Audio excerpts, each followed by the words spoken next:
now available in paperback. From the author of the critically acclaimed book The Man Crisis comes The Woman Crisis. Learn why so many women have become lost in their quest to have it all in The Woman Crisis. Get your copy of The Woman Crisis in paperback at Amazon.com and online booksellers today. One of my viewers wanted me to talk about children moving to another state away from their parents.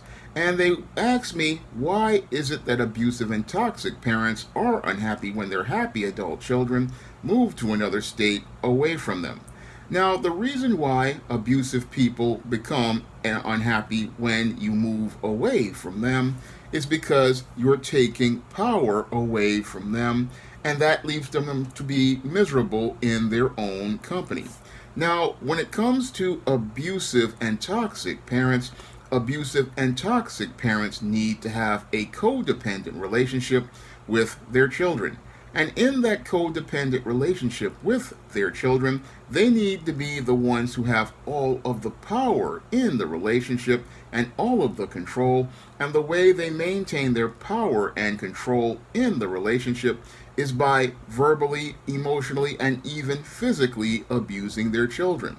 And as long as those children feel worthless, these parents can feel like they have some semblance of power.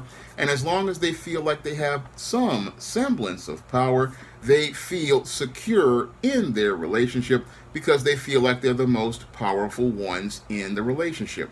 Now, in a healthy interdependent relationship, parents want to see their children get power, and they want them to see them have power and agency over themselves, because if they have power and agency over themselves to take responsibility for themselves, then the parents know that they are a success and that they have gone out here and raised successful, responsible adult children.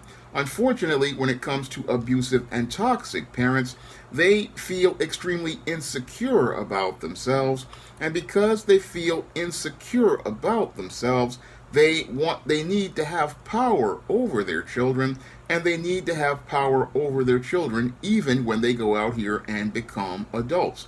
Because when it comes to toxic parents, they need to have this power, and they need to have this power and control because they really don't have control over themselves. And because they don't have control over themselves, they need to have somebody to control so that they can feel like they have some semblance of emotional security about themselves. And without a person there for them to go out here and abuse, that's when they start to lose their locus of control. And when they lose their locus of control, that's when we start to see who the real toxic person is. And this is something that many of toxic people do. They want to maintain control over others because they have no control over themselves. And when this person is when one of these toxic parents is forced to see their children leave, what this makes them do is become even more insecure. And as they become more insecure about losing power over someone, that's when they start losing more control over themselves. But what they don't understand is people move away from them because it's just a part of life. And again, a part of life is seeing your children go on to be independent individuals who can go out here and take care of themselves. That is what a child is supposed to do. They're supposed to grow up to become a responsible adult who can go out here and make a living for themselves and also be able to take care of themselves interdependently without the need of another individual until they get married. Now, if they get married, they are in an interdependent relationship where they are working with a partner, but they all have a sense of I can take care of myself, I can be responsible for myself, and that's something codependent individuals just can't do. A codependent individual can't go out here and take care of themselves because they need to have somebody to latch on and somebody to lean on. And with toxic parents, there's no child there to lean on. And this is where we start to see their insecurities really going to start flaring up even worse, because without that individual to be the scapegoat for their problems and the scapegoat for their failures, these individuals will be forced to take responsibility for themselves and take a long, hard look in the mirror. And as they are forced to take that long, hard look in the mirror at themselves, this is where these individuals really are going to start having episodes where they're going to start acting out. And they're going to start acting out because there's nobody there that they can have power over. And that's when we're going to see how they have, again, lost their complete locus of control over themselves. And that's because they don't want to take responsibility for themselves. Because as long as there's somebody there to blame for all of their problems, they don't have to take a look at themselves and say they are the problem and they are the ones causing their problems. They are the ones who have put themselves in these situations. And that's what abusive and toxic parents do when there is no child to co-depend on. When there is no child to co-depend on, many parents just start to get really upset and they start throwing tantrums. And as they start throwing tantrums, it's possible to see them having episodes in stores. It's possible to see them having episodes in fast food restaurants. It's possible to see them having episodes with each other. And they're going to have these episodes because they don't have anybody to go out here and abuse. So they're going to start turning their emotions to other people in the hopes of trying to find somebody to attach an emotional hose to. But as they try to attach emotional hoses to others, that's when people are going to force them to take accountability and responsibility for themselves, because they're going to have to deal with the fact that the only person who is in control is you at the end of the day. And that may make them upset, but you cannot get really worried about these abusive individuals. They have to deal with their own toxic issues. No, if you've moved away and moved on, you've got to continue putting yourself first and focusing on your goals, because you have to focus on making you the best you can be, and leave toxic people right where you found them. I mean, this is something I had to do in my own life when I changed high schools in 1990.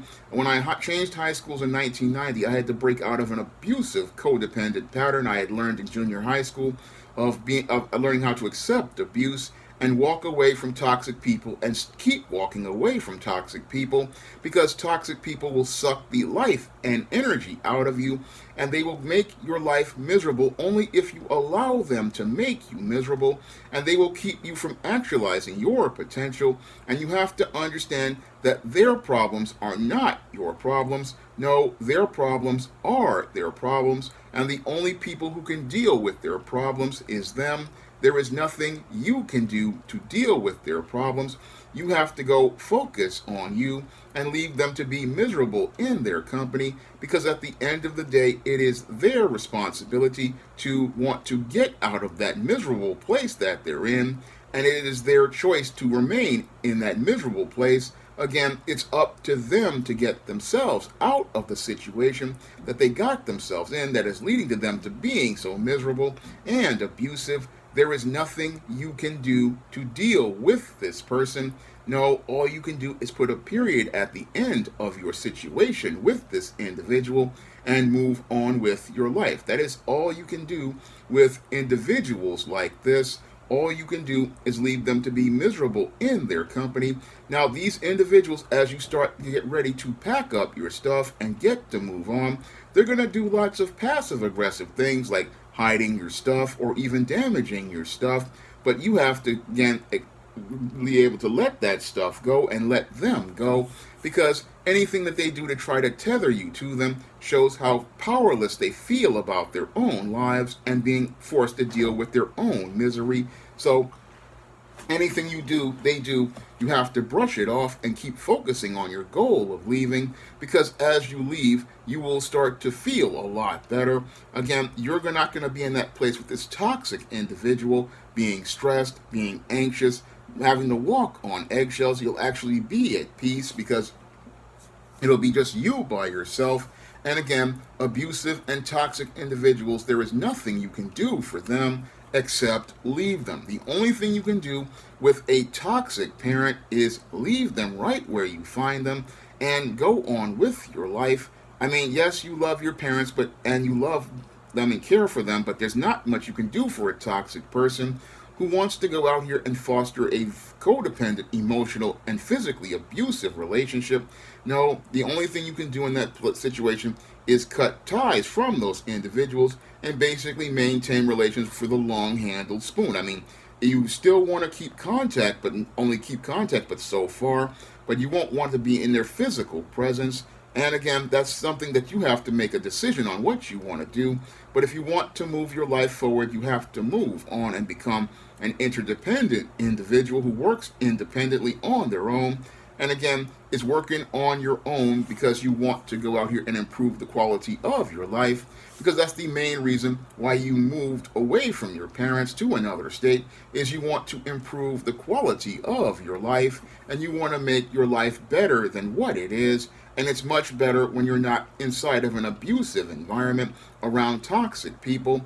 And when you're away from toxic people, that's when you can start to get your mind clear. That's when you can start to figure out who you really are. That's when you can start to focus on being the person you want to be. That is all part of moving away from toxicity. And also, I would recommend maybe possibly going to see some counseling as related to working out many issues, because when you've been in a toxic environment with codependent people, you really need to go out here and seek some counseling, because that's going to help you be able to get a better understanding and perspective on the issues you have had and be able to work out those issues. I mean, maybe working with a counselor or a group counseling session. This would help you gain some perspective and be able to finally break out of the codependent paradigm, because it's really tough to break out of a codependent pattern. I know this, again, because I had to deal with this when I was in junior high school and high school, and it's hard to break out of it. But the whole thing is, every step you take towards breaking out of codependency and dysfunctional life patterns and life relationships will lead to you becoming a healthy, interdependent person and helping you to grow to actualize all of your potential. Now, this was a video requested by one of my viewers, and if you want to request a video, you can send a donation to the Cash App or the PayPal, and if I know something about that subject, I will make that video for you. And if you want to learn more about how to break out of codependent paradigms, you can pick up my books, Why 70% of Black Women Are Single, The Woman Crisis, The Man Crisis, and all of these books are available in paperback and Kindle format. They are also available at other online booksellers like Smashwords, the iBookstore, and Google Play in digital format, and they are also available in paperback at other online booksellers like Walmart and Target. That's all I have to say for this video. You can comment, rate, and subscribe. Now available for the first time in paperback, Why 70% of Black Women Are Single. Learn all the reasons why so many Black women can't find a husband and why 70% of Black women are single. Get your copy of Why 70% of Black Women Are Single on Amazon.com today. Support Black-owned and Black-operated digital broadcast media. www.niceradionetwork.com. Nice Radio Network, broadcasting 24 hours a day, 7 days a week.